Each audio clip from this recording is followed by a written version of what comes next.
I often say to my patients that when I'm in the garden, I'm very much taking a dose of my own medicine. I recognise for myself that that's why the garden is also really important. You don't learn about health from sitting in a consulting room. You learn about health and the ideas of health from having examples of behaviour modelled and shared, and seeing somebody talking the talk and walking the walk is really, really important. And I think as somebody who's a health professional, that's sort of a responsibility to model those kind of behaviours, really.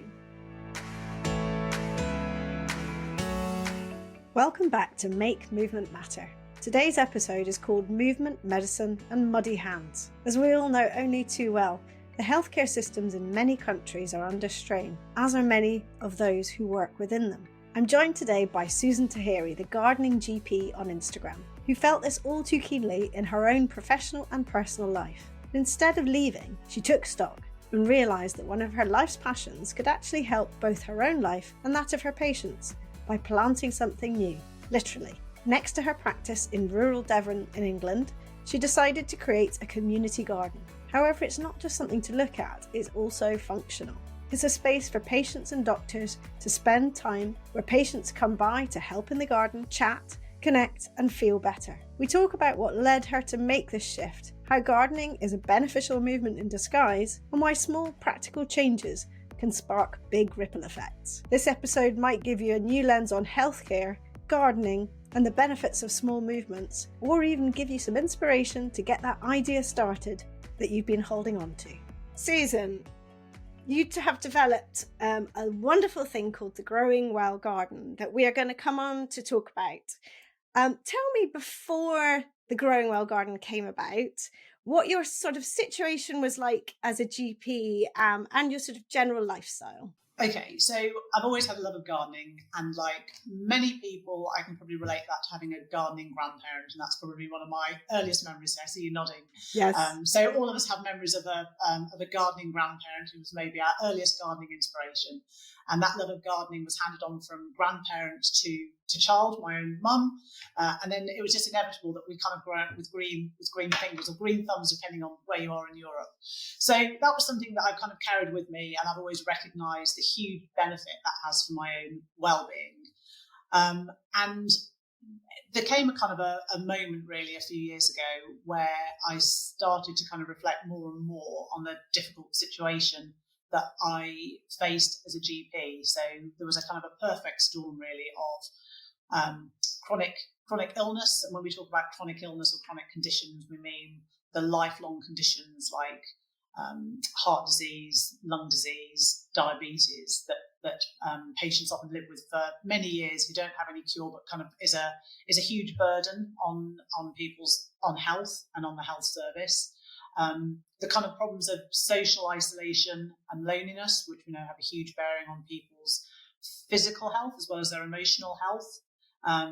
The pandemic kind of brought its own kind of issues in terms of pressure on services, but also a huge burden in terms of mental health fallout, both young and old. But also the pandemic was a massive learning point in which suddenly people started to take notice of just how important green space and nature was. So I was in this situation feeling really frustratedly too far downstream from the causes of many of the problems that my patients came to see me in the consulting room, and very much had a sense of health being something that didn't happen in a GP surgery. And around that same time, I'd also started to develop quite an interest in lifestyle medicine, by which I simply mean what are the things that make us healthy. And I just started thinking about a garden as a place that could be an alternative setting for health and well-being to happen in. And you like many other professions, but it's interesting that it's in the health profession, where struggle with back-to-back appointments, sitting for long periods of time, getting few breaks, being inside. Yes. All of the things that we know are quite contrary to being healthy. And at the time, I believe you were also a partner in your GP practice, so right. You had the additional burden that brings, and so you were really probably feeling rather pulled in two directions. Oh, absolutely. So, I mean, the idea for the garden I'd been kind of musing over quite a long time, not necessarily in that shape, but just the idea that I wanted to do something. I wanted to do something that was different. It was definitely something that was a slow burn, and really we had the perfect setting for it at the practice where I was working, because when our new premises were built about 10 years ago, a portion of land was bought, of which only half was built on, and the other half had remained as empty field. So many a time I'd looked over this field gate into this empty field and just thought, there's a perfect flat area in there that I could just create a garden. And the irony is that, I'm kind of thinking about, well-being of other people, whilst at the same time recognizing, that there are definitely warning signs of burnout for myself, and just kind of wondering how to square that circle and sort of, that whole "you can't pour from an empty cup" is very true.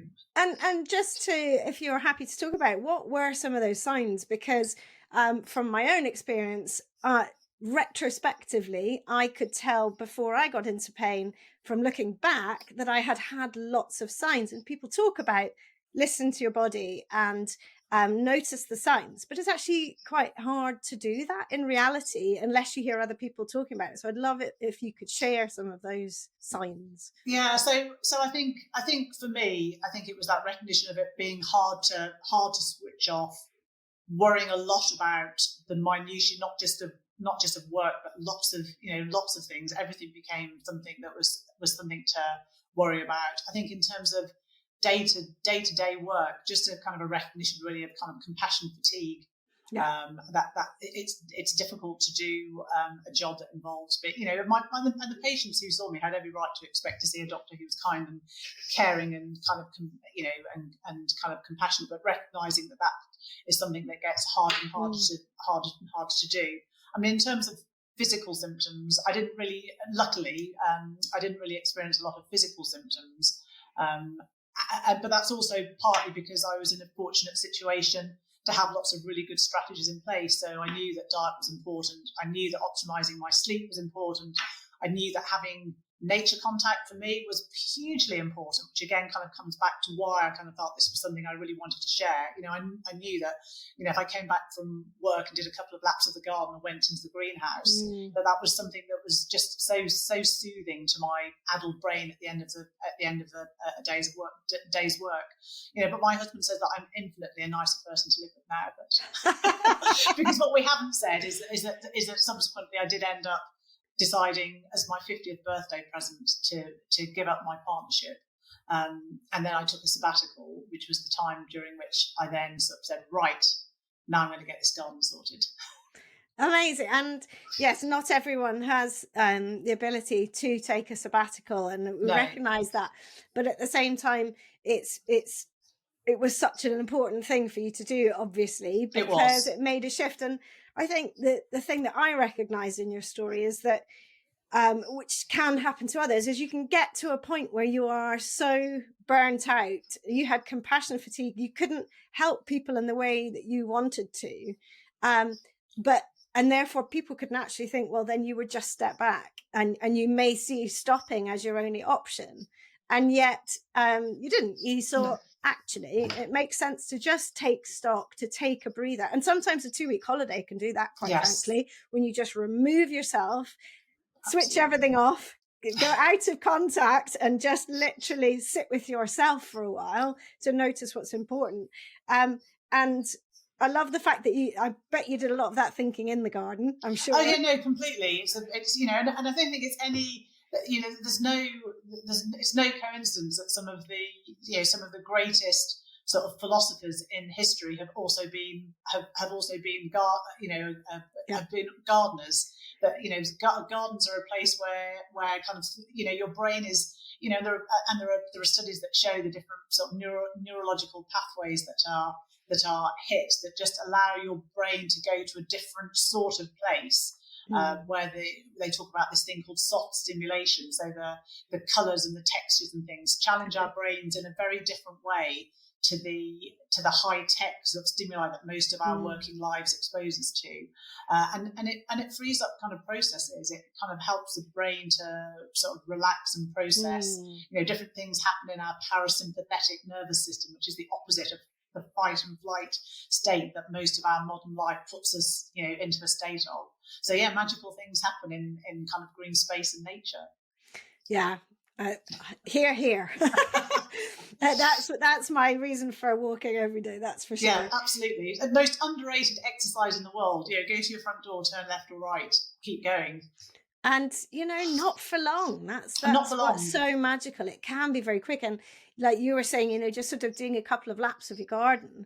It doesn't matter whether it's garden, balcony, whatever. As long as there's just a little bit of something natural around you, absolutely. My goodness, it can make all the difference. Absolutely, yes, definitely. Yeah, such a shift.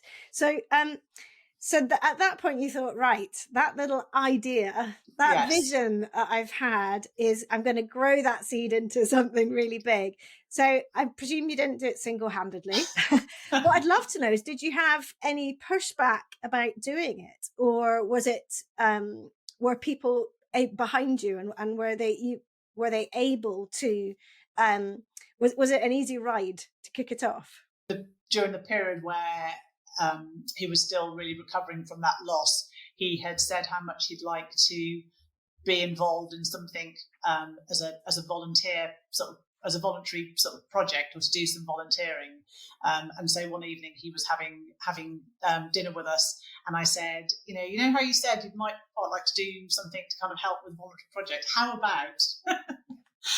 And luckily he came kind of complete with his own kind of toolkit, power tools, everything. So really, sort of like from the start, it was just the three of us, sort of myself, my husband Ben, and our lovely friend Stuart, who just went and stood in the middle of this patch in the field and decided where do we start. As it turns out, you start at the beginning and then you just keep going.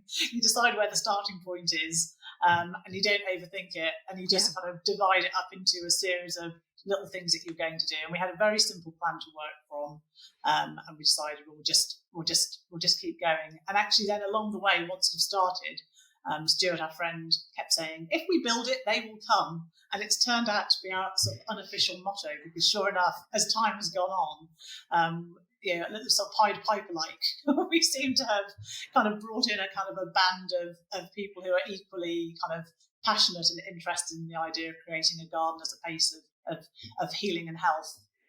That's amazing. It's really wonderful. And the point was, you got started. You just thought, let's just do this. And yes, there will be, I'm sure there were challenges. I'm sure there were weather challenges and delivery challenges and time challenges and all sorts, I'm sure. I think the thing that was really good was that, so we'd been promised in theory this small sum of money, about £5,000 as a setup, some time ago, and it had just sort of sat there without, knowing, and almost it was almost worse knowing this money was there, but not really having the wherewithal to even sort of organise my thoughts, think about how I would do it. Actually, the flip side of that was that actually it was in that hiatus that the pandemic sort of happened. I'd already been thinking about this pre-pandemic, but the pandemic happened. There was this huge explosion and passion for gardening. I kind of jumped onto that kind of gardening community on Instagram,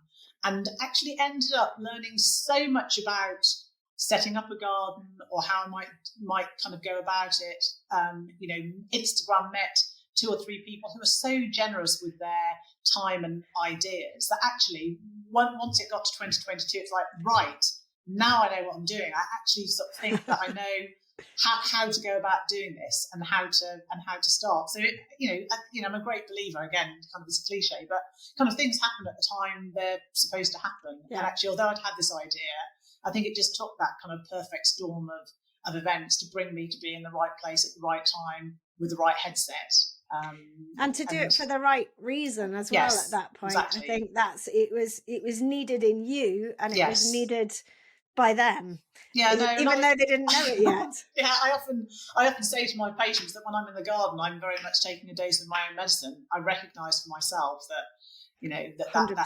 that is a and I think, on a serious point, that's why the garden is also really important, because I think it's, you don't learn about health from sitting in a consulting room. You learn about health and the ideas of health from having kind of examples of behaviour sort of modelled and shared, and seeing somebody talking the talk and walking the walk, and Exactly. kind of is really, really important. And I think as somebody who's a health professional, that's sort of a responsibility to model those kind of behaviours, really. I completely and utterly agree. And that's not to say that GPs, doctors and so on should be health gods, because we're all human and natural. No.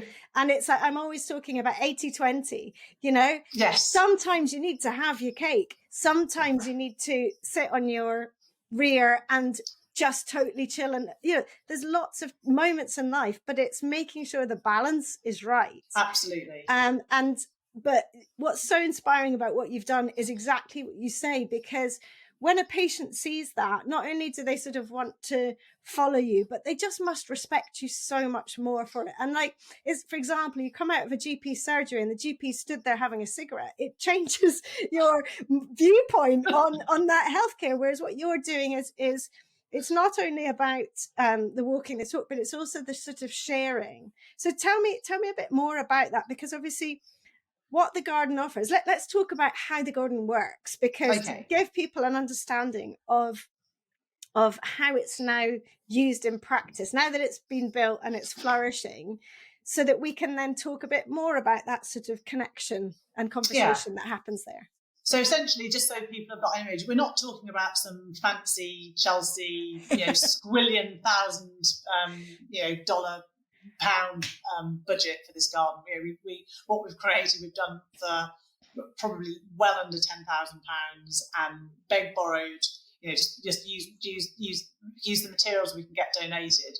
But it's essentially about 30 by 30 metres. So it's kind of a squarish sort of plot that takes up a quarter of the available field space. But we're always kind of looking over our rabbit-proof fence, and sort of the grass is always greener on the other side. And so it's fenced to keep the rabbits out, and it's just laid out allotment style. So we've just got a number of raised beds. We've got a central structure, and I was always really keen right from the start, even before the garden was there, that we would have some sort of central structure for people to gather and be under together, to be held in something open to the sides but with a roof, so that people kind of felt held in this space. We've got a couple of sheds, and we've got a fabulous 16 by 30 foot polytunnel, which we paid for through a National Garden Scheme grant. So, which is brilliant, and that's our it's obviously our planting area and growing space, but it's also a place that we use as a workshop and a classroom. We've pushed the tables aside and use it as a wet weather venue for Tai Chi, which takes place in the garden in the summer. So it's used for so many different things. So that's the layout. And simply, the garden sort of operates in different ways. So initially, when we first opened, we just ran drop-in sessions, and we continue to do that. So that just means on Tuesday and Thursday, the garden is open for a couple of hours. And so in a consulting room, if I see somebody who's lonely or else isolated, I can say to them, have you heard about our garden project? If you want to come along, you can just pop in. You don't need to make and that's just brilliant. And often people do. If I'm in the consulting room on a Tuesday and a Thursday and I know the garden's open and I see somebody, I can actually physically send them into the garden to see, to go, and I'll just say, just go and have a look. Just go and have a look. Yeah. Just make me really happy to think you've been and had a look. And of course, then people get kind of drawn into a conversation or a chat. Subsequently, we've been really lucky that having created the bare bones of the garden actually had a working structure.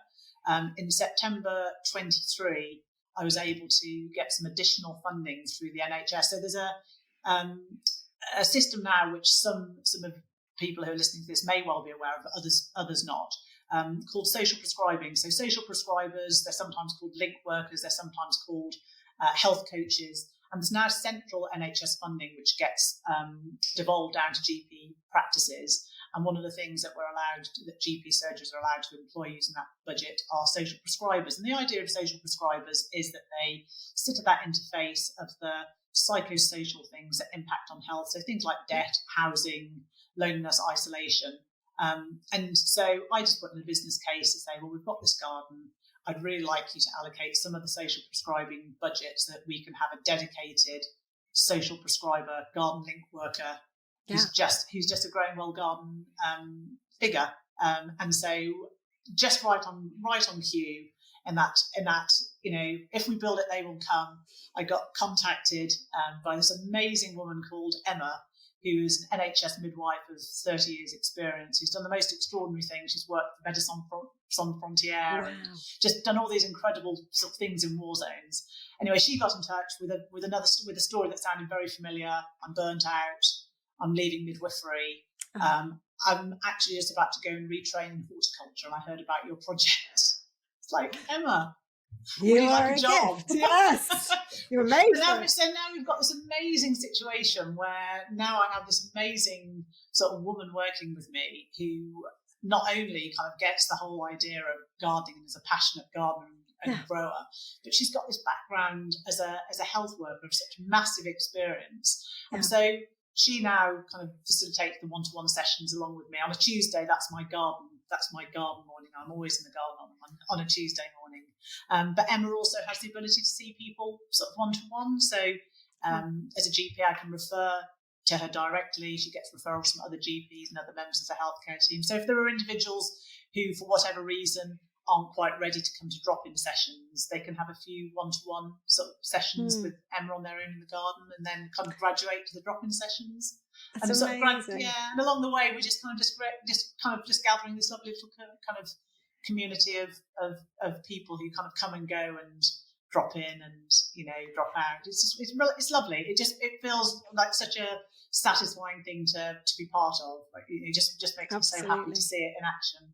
And then when you're with patients in the garden, do you feel that sort of your relationship with the patients has changed as a result? And what sort of conversations typically come up?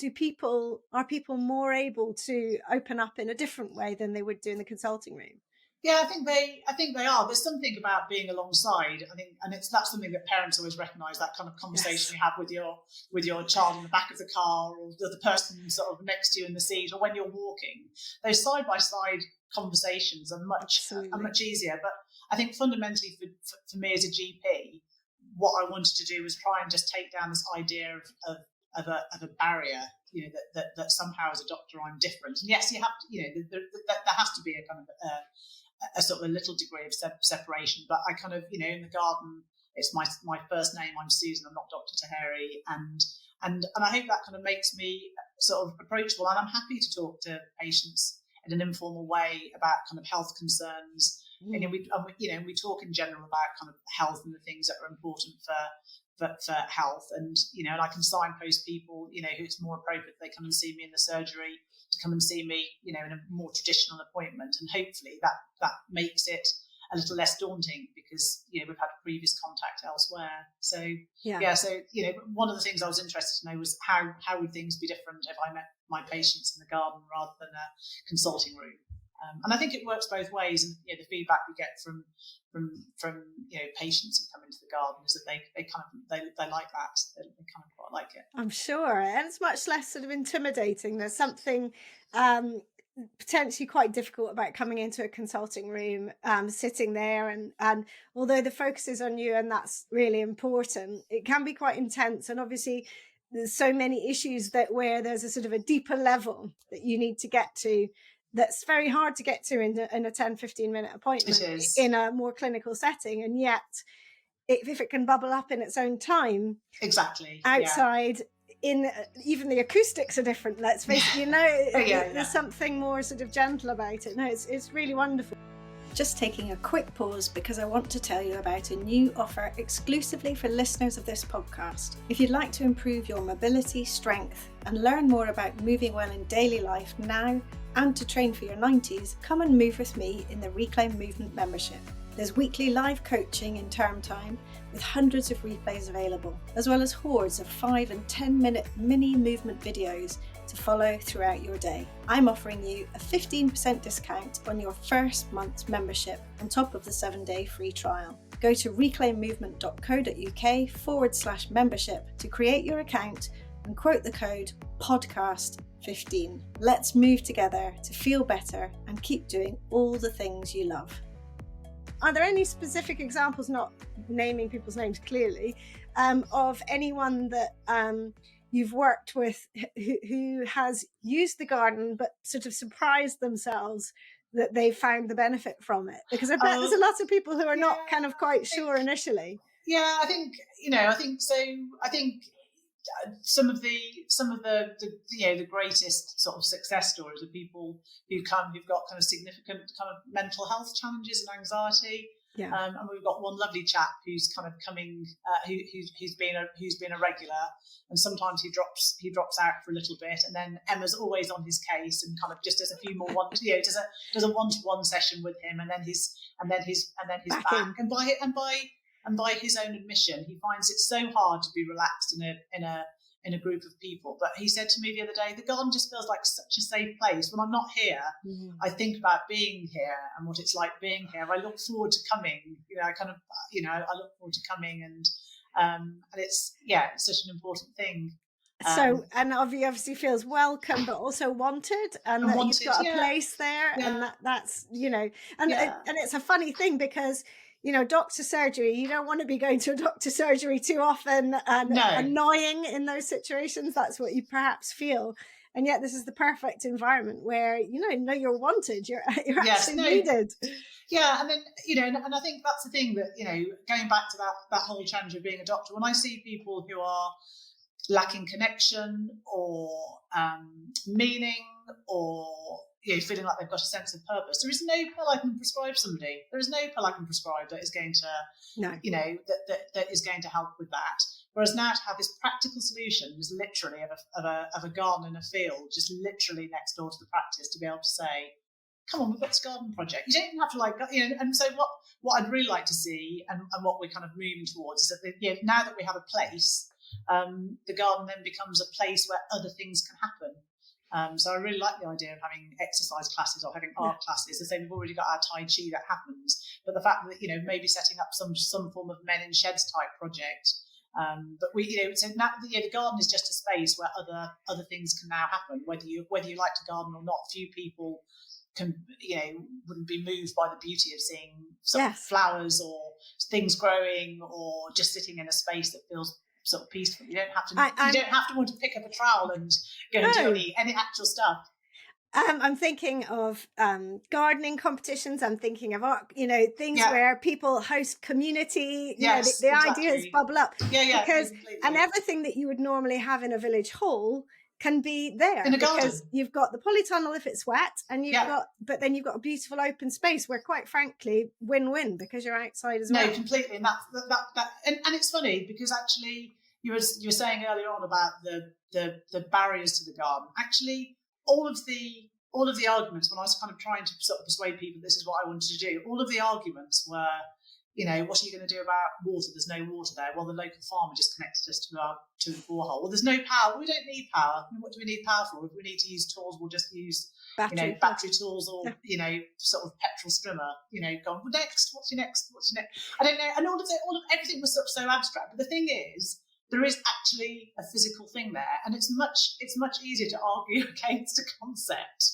It is about an actual thing that is actually there, and a garden is very much a real actual physical space. And during the course of the people who have seen it unfold from bare empty grass to what it is now, and it's just like and they're completely sold. And so now, a couple of the people who were the earliest doubters are now the kind of the biggest fans of the garden. What we should do, and would you like a bit more of the field to expand it? It's just like, oh, hang on a sec, give me a chance.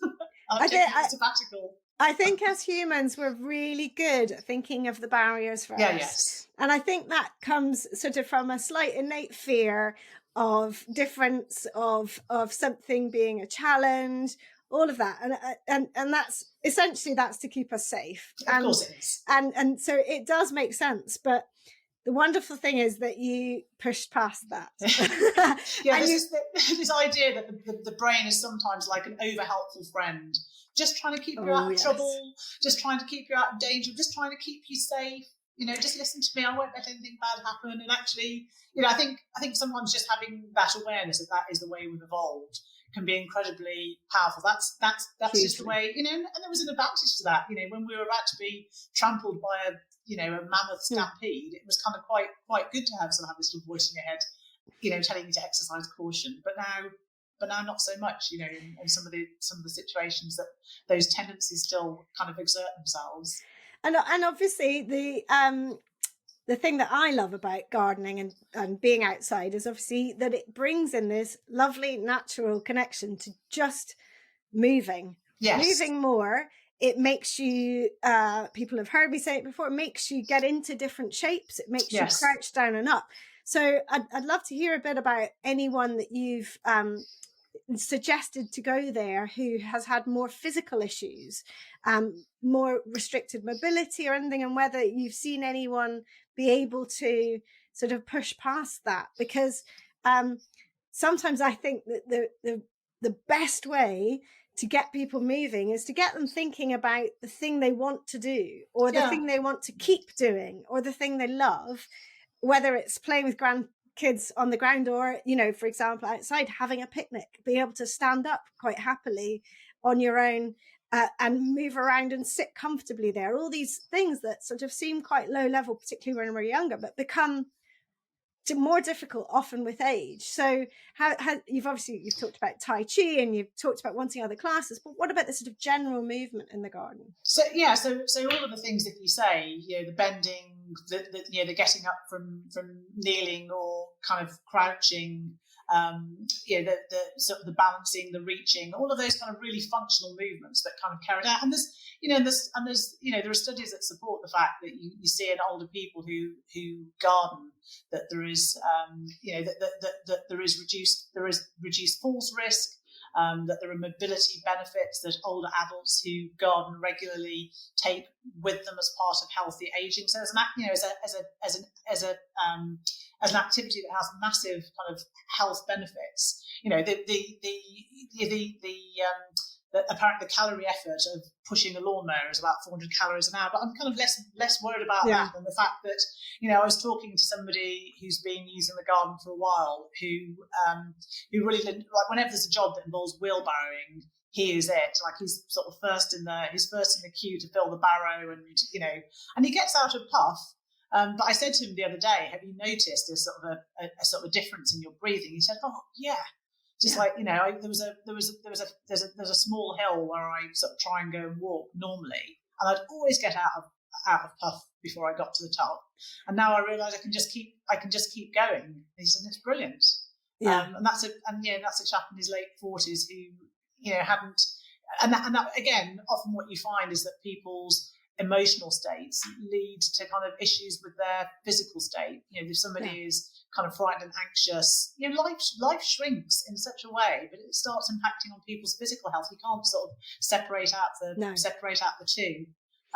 But again, we've got some, like day to day in the surgery, I'll meet some amazing, usually women in their kind of late 80s who are still kind of actively gardening and, are just so agile. When you see them kind of move around the room, you wouldn't believe they absolutely defy their age in terms of their mobility and their movement. And I just think I have so many conversations with individuals, like, you have to keep doing this stuff. You have to keep doing this stuff, because this is how you age well, by doing, by moving, and I think sometimes people have this idea that the only exercise that counts is the going out and getting really, really breathless. I kind of think you could probably do everything you wanted to with plenty of walking and sort of activities like gardening or anything that kind of challenges your balance and functionally involves things that involve carrying heavy stuff and carrying heavy things.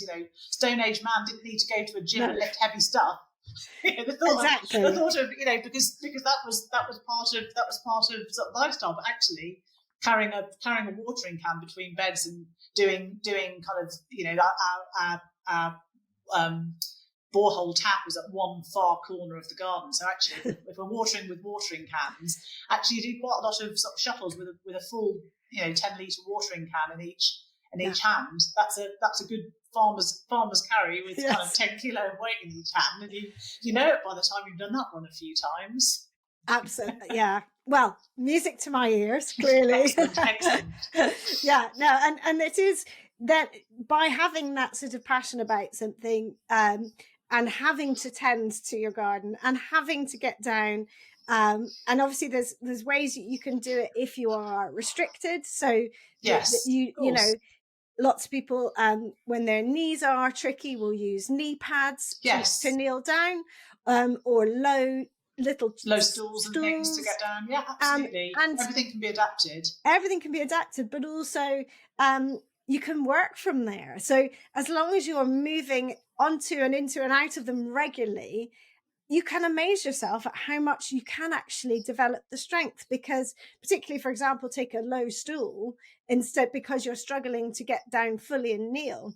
As long as that stool is nice and low, or you can get it even lower, then you're using that musculature to push yourself up and down. Yes. So there's carrying, as you say, with the water bottles, but actually moving against gravity with your own structure is vitally important. Yeah. And to get those hips into a different range and so on. It's all absolutely key. And I think the difficulty is that something is difficult and people just stop because they don't necessarily know how to modify.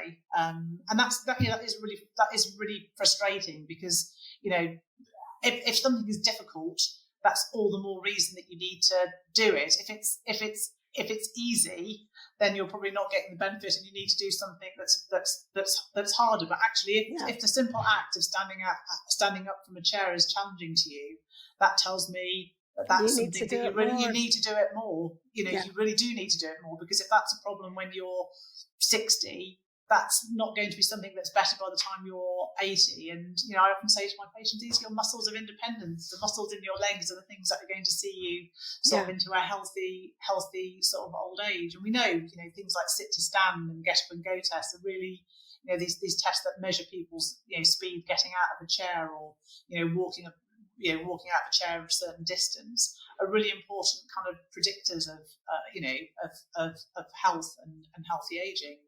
Yeah, and I think those tests can be seen quite negatively, and there can be sort of shame around them, which I think is something that I certainly try to do a lot of work against, because it's not about passing tests. It's about what you choose in your own life that you want to be able to keep doing, and working back from what you want to do at a later stage in life. And I think it's really important. We talked about how it's difficult to adapt things and alter them for yourself, or have those ideas. But the point is, if something isn't painful, as in acute pain, but it's causing you discomfort, then, as you say, that's a sign that you need to do it more. And and perhaps looking at those around you. Sometimes it's quite hard to look ahead, particularly when you're younger. But I think you probably get to a certain age when you have perhaps elderly relatives or people around you that you're caring for, where you sort of get a bit more of a wake-up call and think, I don't want that for me. No. But it doesn't have to be, right, well, that means I now have to join a gym, go and lift weights 3 times a week, run marathons and so on. If you want to do all that and you get to it, then brilliant. But you need to start somewhere, and you need to start small. And the garden is just such a wonderful place to do that. And so the gentleman you were talking about in his late 40s, you know, it's opened up some world for him. And it probably, I think one of the best parts is he will feel more confidence in his body. And I think a big part of it is about how you feel about your body and how you feel about the future, and whether you can muster up some sort of hope and gain some courage and bravery to just give small things a try, because then you get that lovely ripple effect. And I think that you know, I think that mantra of something is better than nothing and more is better still is a really good one. And I think with exercise and physical activity, for people who aren't doing anything, people don't know where to start, and so you can end up, you know, individuals can end up negating the value of just doing something. You know, the fact that then, and it's just kind of crazy. So one of the things that I sometimes prescribe is something called a 5-minute walking interval. So I tell them to go to their front door, set 5 minutes on the timer on their phone, decide whether they're turning left or right, and then just keep walking for 5 minutes until their timer goes off, and then they come back. So actually, already it's kind of like a 10-minute interval, but hopefully sneaky. But then the idea is that they keep doing that same 5 minutes and that same 5 minutes, and then over a period of time, that 5 minutes takes them further and takes them further, and by that time, it's become a habit because there's no magical kind of solution to things being a habit. Yeah, maybe recruit somebody along to, as your accountability, or tell people that you're going to do it. And I had a lady who I remember having this kind of consultation with her. She was really stressed. She was in the perimenopause, and we started talking about this. And the next thing I knew, she'd done couch to 5K. Or from just doing 5-minute intervals, and she sort of said, "People want to stop and talk to me," and I said, "Like, I haven't got time. I'm walking." And I don't know. It's just brilliant. As a GP, it's so amazingly satisfying when you have conversations. And I sometimes say general practice isn't sometimes life-saving medicine. It's not life-saving medicine the same way as being a paediatric surgeon. But in a moment you can make People remember those interactions. And the wonderful thing about the garden is that people have a space to come back and share their wins with you, which I'm sure is how I don't think I can remember a time that I've ever known anyone go to the doctor and say, "I'm booking an appointment to tell you how well it's gone." You don't get to see that end bit, but with the garden you do, I'm sure, and you can see people's progress. Yeah, you definitely can, and it's, as I say, it's just really lovely to see how people engage with it and how people become passionate about it, and it becomes a really special place for people. Like, as I say, it's a kind of a held safe place for people to be, and sort of it's lovely. And to have it, as I say, wonderful next door to the surgeries just feels like such a unique opportunity. The fact that we that we can sort of say this is what health is about. And it's unique that it's right next to the surgery, but there I'm sure are community spaces. There's places where other things, we've all heard about these interventions that can happen. And if there was a sort of a healthcare angle to some of those, where a GP practice could use a space like that once or twice a week, not necessarily developing the whole thing as you have, then that all the better. So I'm hoping that you're inspiring some ideas. And there are lots of other GPs, doctors, healthcare professionals out there who are looking at, sort of ways of kind of making this more the norm, and making sort of gardening and green space, sort of, and it's something that is available as part of a public health intervention. And there are many kind of community allotments and community garden schemes up and down the country that take referrals for, or that people can find their way to. There's a really good website set up by another Instagram GP called Richard Claxton, which is now a charity called Gardening for Health. And Gardening for Health has a lovely map facility, so you can look in your geographical area and find out if there are any projects near you kind of offering kind of community gardening for health benefit.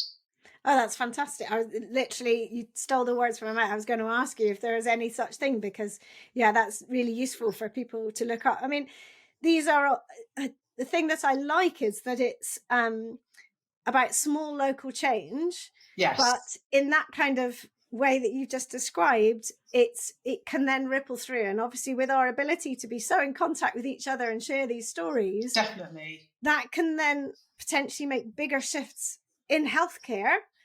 And perhaps we're always talking about the poor old NHS, the broken NHS, and how it's failing and what it's wrong from a very sort of top-down heavy perspective, but perhaps it's much more about these sort of grassroots.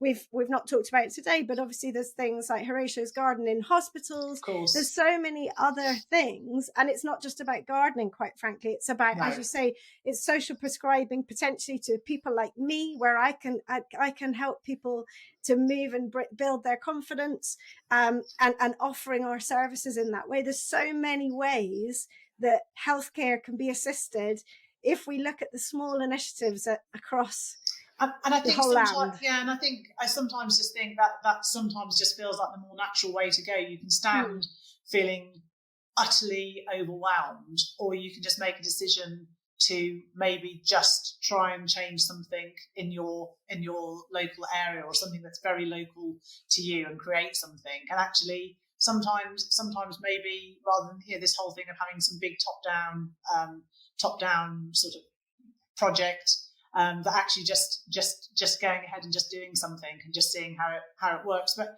that's still the frustrating thing to navigate. We're still trying to find our position as a project within the NHS. At the moment, we don't have a formal funding pathway, and it would be really amazing to think there'd be a budget for projects like ours through the health system. But absolutely, the health service is kind of busy with difficult and different priorities. And as much as we understand that prevention, is really, really important, actually it sometimes feels that the NHS is so busy kind of firefighting that there just isn't the time or the money to kind of really put into meaningful things. So it's actually sometimes the solutions are quite simple and quite low tech and quite budget. Let's just see what happens if we kind of stick some beds in this field and see what happens. And then it's coming back to our conversation earlier about the barriers, isn't it? It's so easy to think about why we can't do something, whereas what you did was you just got going, and it was an idea, and you could have easily not just got going because of potentially not enough funding. If you'd done the budget fully, if you'd made it into a kind of a business project, you might never have got started. No. So many things don't get started through fear as well. I have to say it's quite uncharacteristically unlike me, because A, I'm a massive procrastinator, and B, I suffer terribly with analysis paralysis. I start just reading things and reading things and reading things, and I kind of think, I'm better, if I read some more or go and do a qualification, then I'll be better qualified. And it's all, I know, I kind of understand completely, it's all tied in with that kind of imposter thing. There'll be somebody who's far more qualified than me to do, partly coming on this podcast is a big challenge for me, because it's just like, see, I did a thing and I'm talking about it. Just own it. It's absolutely fine. Own it. And you were the catalyst here, and yes, you had a team to help you, but there always has to be someone who sows that first seed. Sorry to bring in the garden. It's really hard to avoid the garden. It's really hard to avoid. It really is. But you were, and before this conversation, you were even doubtful as to why I would be interested to bring you on for the podcast. Yes. And I completely empathize. I am exactly the same. I'm just a mum of 3 who happened to be in pain for a long time, then happened to go and retrain and now help people. But why is that important to anyone? And yet we both have heard to the contrary, because it's not about us. It's about the people that we have helped. And even if it's a handful, it's still so worthwhile. So, and coming on a podcast like this, the whole point of what I do in this sense is to disseminate information, but also just to inspire. And what you're talking about is, maybe it was a moment of madness, which was unplanned and off you went, but look what's happened. Yes. And you have directly helped so many people in such a different way. And I think talking about the NHS and not having funding and so on, I think that's all that it is sad that there isn't more for that. But perhaps in the future, we can see that, lifestyle medicine, which is all about prevention and holistic look at how definitely. We care for ourselves, it is gaining traction. And there is an understanding that on a purely financial basis, the more that we can spread the message of how much you can help yourself before anything bad happens and goes wrong, that you have the power to do that. And that's exactly what these conversations are about. Yeah. And surely that's the way that healthcare has to go, because it's going to save us money in the long run. It's going to make people have healthier, happier lives. Yeah, and the serious side of it is that there are social determinants of health, which I'm still really far sort of downstream from. So where people live, what their opportunities are, has so much more of a massive bearing on their health than any number of conversations I can have with them about whether they want to take a statin to lower their cholesterol. And it's frustrating and it's difficult. And I still don't know as a GP how I sort of resolve that. But at least in terms of having the garden, it feels like it's created a solution, or the potential for a solution for some of the problems and difficulties. And and you just have to kind of hope that that things improve and you talked before about modelling. to your patients. But by being on a podcast like this and by doing the great messaging you do on Instagram and various other coverage you've had, that's modeling on a much bigger scale. So that's wonderful thing to do. So let's hope. So if, for my last question, if someone was listening that, or this was sent to someone who was sort of sitting on an idea. Now you've said that you're not particularly the person to deal with that, but you did. Yeah. So, and you can now see it from the other side because you've seen the benefit, not just for yourself, but for others of doing that. What would you say to them about that idea? Yeah, so I think actually just the best thing I could have done at that point was just go, right, I'm just going to do it. I haven't really completely thought out how it's going to work, but I'm just going to start and just see what happens. And actually, then you're in a process where one thing naturally leads to the other. I think for me as well, the other thing that was really, really important about the garden, particularly taking it at a point where I'd come out of a period of just feeling immensely stressed, was it was so practical. You know, it was something where, you know, I still remember sort of, you know, the 2 days we spent digging the holes for the polytunnel footings to go in, like physically digging those holes by hand. I had, you know, calluses over my soft, wimpy GP hands. And there was something just amazing about, you know, where everything aches and hurts and your brain feels utterly free. It feels utterly free. You feel tired in the best kind of way. So, you know, so I can only talk from the point of view of something kind of practical, but I think, you know, for me, I'm just so glad I just cracked on and did it and stopped thinking about it. And then I think if you've got a passion for something, you're already 50% of the way there. And I think, you know, I think maybe for me that's why the garden has been a success, because I utterly believe in it. I really, really believe that, you know, gardening and green space and time in nature can have an absolutely transformative kind of role to play in our health. But also, you know, that alongside, you know, gardens and other places in the community are where you find health, not necessarily surgery buildings sort of and hospitals.